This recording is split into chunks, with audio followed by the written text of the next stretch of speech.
Good evening, ladies and gentlemen. I'm delighted to be here. I would like to thank Treloar's leadership team, in particular Sarah Edwick and Laura too, for inviting me to share my story with you all this evening. Haven't they done a splendid job in making this wonderful event possible? Please give them a huge round of applause.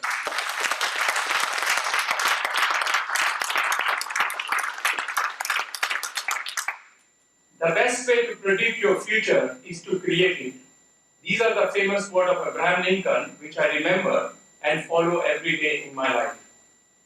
So I would like to reflect on how I created my own future by sharing my journey from Delhi to London. You will hear how I fulfilled my dream of owning a successful global business while also making a positive difference in the lives of Londoners. My story began 7,000 kilometers away from here, in India, where I grew up the youngest of 11 children and went to state schools in Delhi. My mother couldn't help me with my homework since she couldn't read or write, but she was the best alarm clock I have ever had. It was my mom who instilled in me the value of giving back. She followed her desire to help others by cooking 10 evening meals for homeless people daily. She would ask me to walk 1 kilometer each day to distribute meals to them. And in spite of my initial grumbling, I always felt great seeing their sunny smiles. During my summers, I would stay at my sister's place. Her place had no bathroom, no running water, and one electric light. I remember collecting 5 buckets of buffalo dung every day, which I would shape into pancakes, slap on the walls to dry, and then use for fuel. Believe it or not, I was a local dung collector champion. Through hard work at school, I won entry to the Indian Institute of Technology, a top university in engineering in the world, and earned my bachelor's degree in engineering in 1986. Afterwards, I was lucky to get a teaching scholarship to study for a master's degree in engineering in New York. However, my excitement of flying for the first time at the age of 22 was short-lived.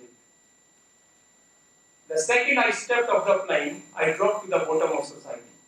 For the first time in my life, I was a fish out of water. A new culture, a different language, and a different socio-economic level. I was dirt poor. Even worse, I only had $20 to get me through my first 7 days.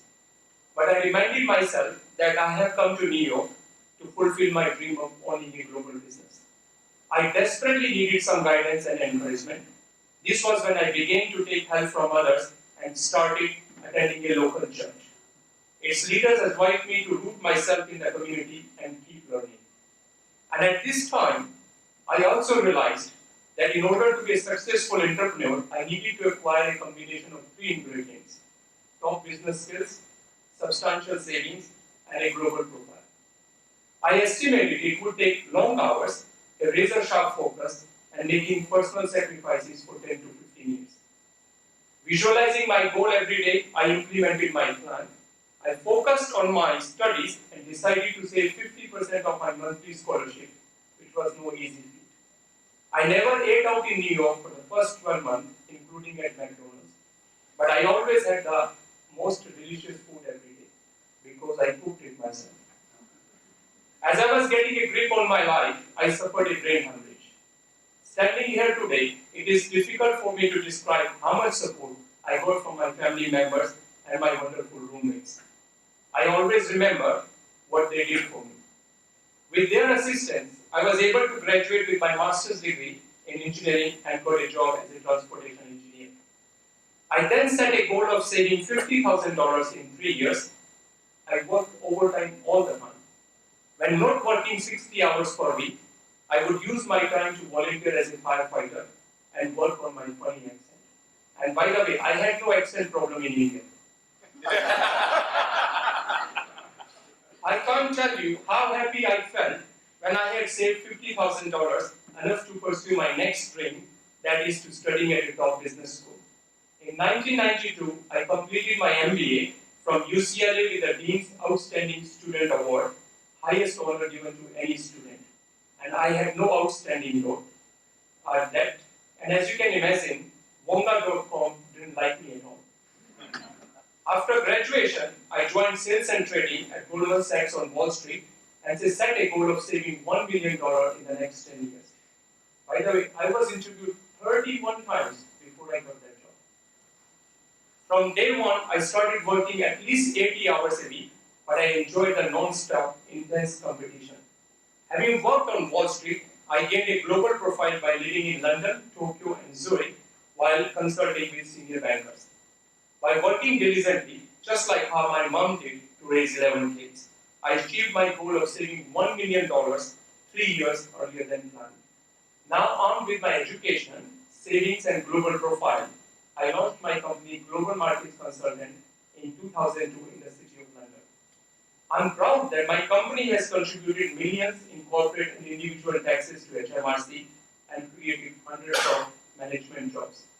Guess who applied for a job at my company? George Osborne. You weren't going to say.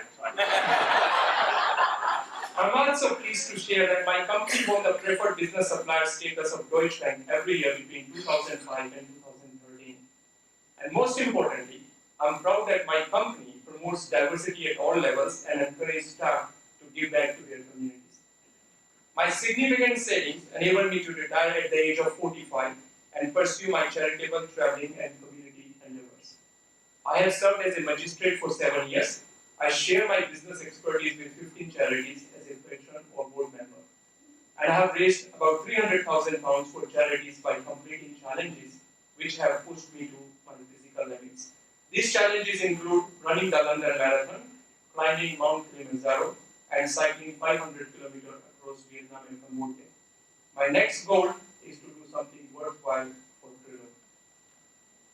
I also love traveling. I have been to over 120 countries and to far-flung places such as the North Pole and the South Pole.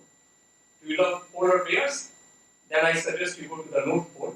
And if you love penguins, make the South Pole your next destination. I'm passionate about my community. To date, I have delivered inspiring talks to thousands of young people in the House of Parliament, schools, and community events. I've also created opportunities for 30 community champions to contest UK elections as MP, London Assembly members, or councillor candidates.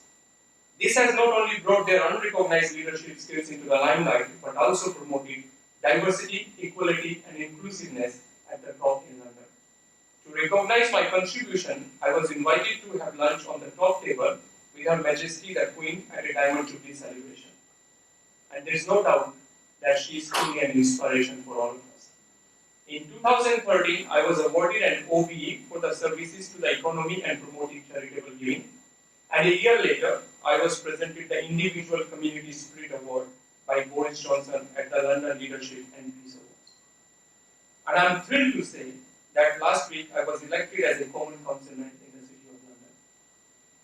On reflection, I would not be standing before you without the opportunities and support given to me by the leaders and communities in which I have lived. And I'm grateful for the positive difference they have made in my life.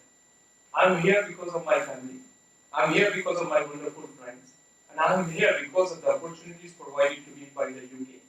And that is what makes our country so special. After coming here on a business trip in 1999, I fell in love with London overnight because of its diversity, cricket, and of course curry. I'm extremely grateful to London for embracing me and giving me the chance to start my global business. The city has been my home for the last 16 years, and for the last 10 years I have lived right next to Tower Bridge. Would you believe that this is the same bridge that was plastered on my bedroom wall back in India?